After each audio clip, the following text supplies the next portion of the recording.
Hello students, आपका इस channel पे स्वागत है। जो स्टूडेंट्स इस चैनल पे फर्स्ट टाइम जिन्होंने विजिट किया है वो इस चैनल को जरूर सब्सक्राइब कर लें और राइट साइड पे लगे बेल बटन को जरूर दबा दें, क्योंकि इस चैनल पे आपको एनओएस बोर्ड के रिगार्डिंग इंफॉर्मेटिव वीडियो मिलेगी। तो आपने इस वीडियो को स्किप नहीं करना है, क्योंकि यदि आपने एनओएस बोर्ड में ऑन डिमांड में एडमिशन लेने जा रहे हो तो इस वीडियो में हम बात करेंगे कि एनओएस बोर्ड में ऑन डिमांड का फुल प्रोसीजर क्या है, आप कैसे अपनी एडमिशन को ऑनलाइन कर सकते हो और इसमें कौन कौन से डॉक्यूमेंट लगने हैं और कौन कौन सी बातों का आपने ध्यान रखना है। तो टाइम को वेस्ट किए बिना हम चलते हैं पॉइंट पे कि आपने कैसे एडमिशन करनी। सबसे पहले आपने एनयूएस का जो स्टूडेंट का पोर्टल है वहां पे जाना है। कौन सी वेबसाइट पे जाना है? sdmis.nas.ac.in वेबसाइट पे जाना, जहां पे सबसे पहले आपने जहां एडमिशन लिखा हुआ है वहां पे जाके क्लिक करना है। उसमें आपने ऑन डिमांड को फाइंड करना है। ऑन डिमांड पे जाके क्लिक करोगे तो आपके सामने तीन ऑप्शन दिखाई देंगे। जनवरी टू मार्च लिखा हुआ है, अभी 10 तारीख को जहां पे आ जाएगा जुलाई टू सितंबर। वहां पे आपने क्लिक करने के बाद अपनी एडमिशन को ऑनलाइन करना है। उससे पहले आप सीट अवेलेबिलिटी चेक कर सकते हो ऑन डिमांड एग्जाम की, जैसे हमने लास्ट वीडियो में भी बताया था। जहां पे भी अभी सीट जो अवेलेबिलिटी है वो शो हो रही है पुरानी, तो आपने सीट अवेलेबिलिटी भी चेक कर लेनी है सबसे पहले। और हम जानते हैं प्रोसीजर ऑफ एडमिशन। ये तीसरे नंबर पे जो ऑप्शन पे आपको दिया हुआ है प्रोसीजर ऑफ एडमिशन, जहां पे आप क्लिक करके एनयूएस बोर्ड में ऑन डिमांड एडमिशन का फुल प्रोसीजर जान सकते हो। इसके बारे में अभी हम डिस्कस करते हैं इसमें क्या क्या दिया हुआ है। इसमें सबसे पहला स्टेप क्या है? Register through OTP and mobile on mobile and email. तो आपने अपनी रजिस्ट्रेशन करवानी है अपने मोबाइल और ईमेल आईडी के थ्रू। यदि आपके पास ईमेल आईडी है तो ठीक है, यदि ईमेल आईडी नहीं है तो आपने अपनी ईमेल आईडी क्रिएट कर लेनी है।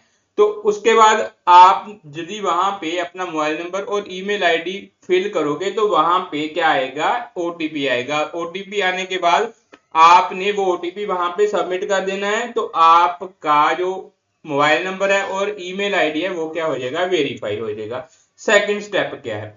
Fill the basic detail and upload relevant document. जो भी डॉक्यूमेंट आपसे मांगे जाएंगे बेसिक डॉक्यूमेंट, तो वो आपने वहां पे कर देनी है। बेसिक डिटेल को फिल कर देना और डॉक्यूमेंट को अपलोड कर देना है। स्टेप नंबर 3 क्या है? Select subject study appeared in the board. ठीक है, आपने वो सब्जेक्ट सिलेक्ट करने हैं जो आपने क्या है स्टडी किए थे, जो अपीयर्ड थे। उसके बाद फोर्थ स्टेप क्या है? Select ad in which you want to appear. अब जो आपने सब्जेक्ट अपीयर करवानी है, मींस जो रखने हैं वो आपने ऐड कर देनी है। उसके बाद 5 नंबर क्या है? Select exam centre. जो आपने एग्जाम सेंटर चूज करना है उसको आपने सिलेक्ट कर देना है। एग्जाम सेंटर भी आपका आने लगेगा आपकी स्टेट वाइज, क्योंकि आपने पहले जो डिटेल भरी है वहां पे आपने अपना एड्रेस जहां स्टेट का नाम भरा तो वहां पे डिस्ट्रिक्ट का नाम भी होगा, तो उसके अकॉर्डिंग जो भी वहां पे सेंटर होगा वो आपको डिस्प्ले होने लगेगा। उसके बाद 6 नंबर क्या है? View date wise availability of seat. जहां पे भी आपको एग्जाम सेंटर में जो जो सीट अवेलेबल है डेट वाइज वो आपको शो होने लगेगी। उसमें आपने क्या करना है? उसको सिलेक्ट कर लेना, जो जो डेट आपकी आपके सब्जेक्ट के अकॉर्डिंग जो डेट आपको चाहिए, तो उस डेट को सिलेक्ट करने के बाद make fee payment for the select subject. तो आपने उसकी क्या करनी है?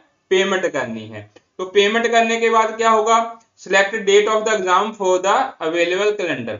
तो उसके बाद आपने सिलेक्ट कर लेनी है अपनी डेट ऑफ एग्जाम।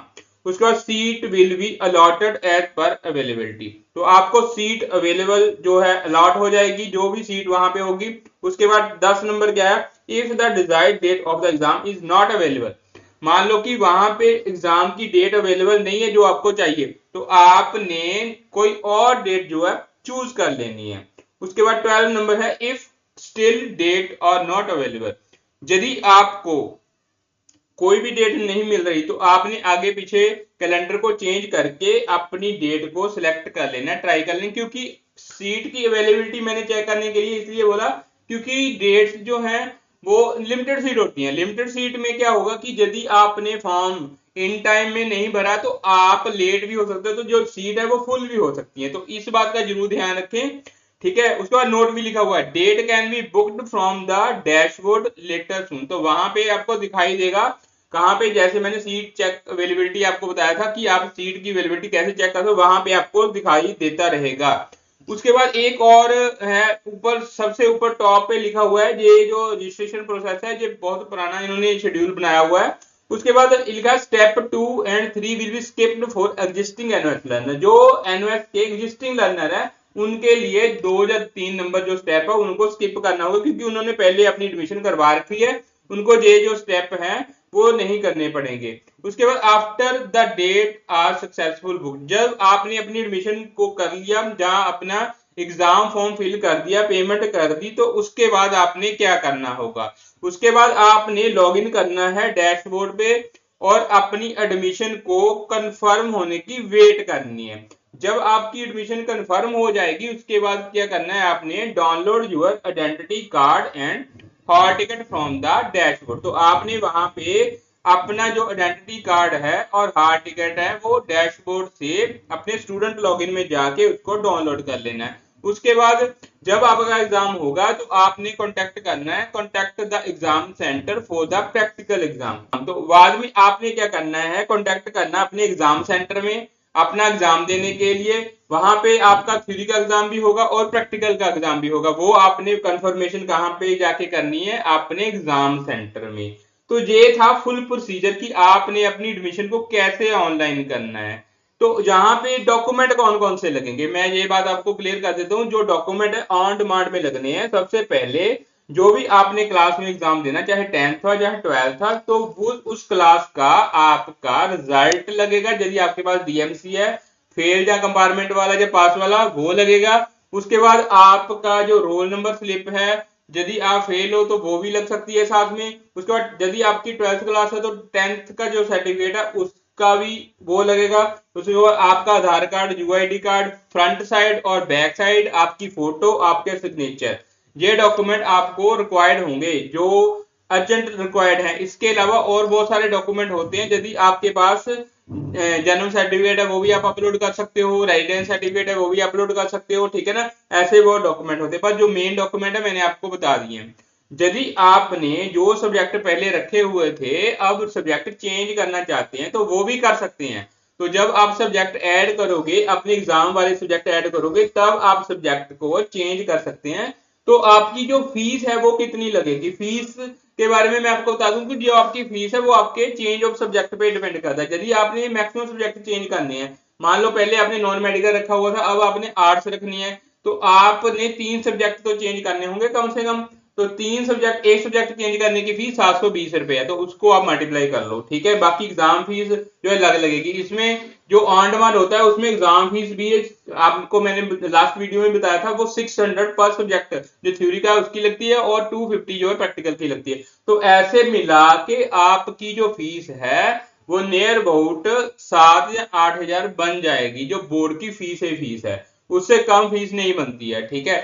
तो आपने अपनी एडमिशन को एनओएस वेबसाइट पे जाके घर बैठे ऑनलाइन कर सकते हो। यदि आपको एडमिशन ऑनलाइन करने में कोई भी दिक्कत आती है, आप अपना डाउट क्लियर करना चाहते हैं, तो वो डाउट हमें हमारे साथ कांटेक्ट करके क्लियर कर सकते हैं। यदि आपको एडमिशन नहीं करनी आती, ऐसे भी होता है ना कि यदि आपको कुछ भी नहीं पता तो आपने सेल्फ ऑनलाइन एडमिशन करने के लिए आप बैठ गए थोड़े बहुत चार्जेस को बचाने के लिए, तो आपकी एडमिशन कैंसिल भी हो सकती है। तो आप ऐसी गलती मत करें, आप कांटेक्ट करें हमारे साथ, कांटेक्ट नंबर डिस्क्रिप्शन बॉक्स में दिया हुआ है, तो कांटेक्ट करके आप अपनी एडमिशन को ऑनलाइन करवा सकते हैं ऑन द नॉमिनल चार्जेस। कोई ज्यादा चार्जेस हम नहीं लेंगे, आपकी एडमिशन जो है कंफर्म 100% कंफर्म हो सकती है, ठीक है। तो आप हमारे साथ जरूर कांटेक्ट करें। यदि आपका कोई डाउट है तो वो भी आप क्लियर कर सकते हैं, वन टाइम सर्विसेज लेके 99 रुपीज पे करके आप ई सर्विसेज से अपने डाउट को क्लियर कर सकते हैं। इस वीडियो में बस इतना ही, अगली वीडियो में मिलेंगे नई जानकारी के साथ। तब तक इस चैनल के साथ आप लगातार जुड़े रहें। इस वीडियो को यदि आपको ये इन्फॉर्मेशन अच्छी लगी या यूनिक लगी तो आप इस वीडियो को एक लाइक जरूर दें और इस वीडियो को जरूर शेयर करें जो स्टूडेंट्स ऑन डिमांड में एग्जाम फिल करना चाहते हैं। थैंक्स।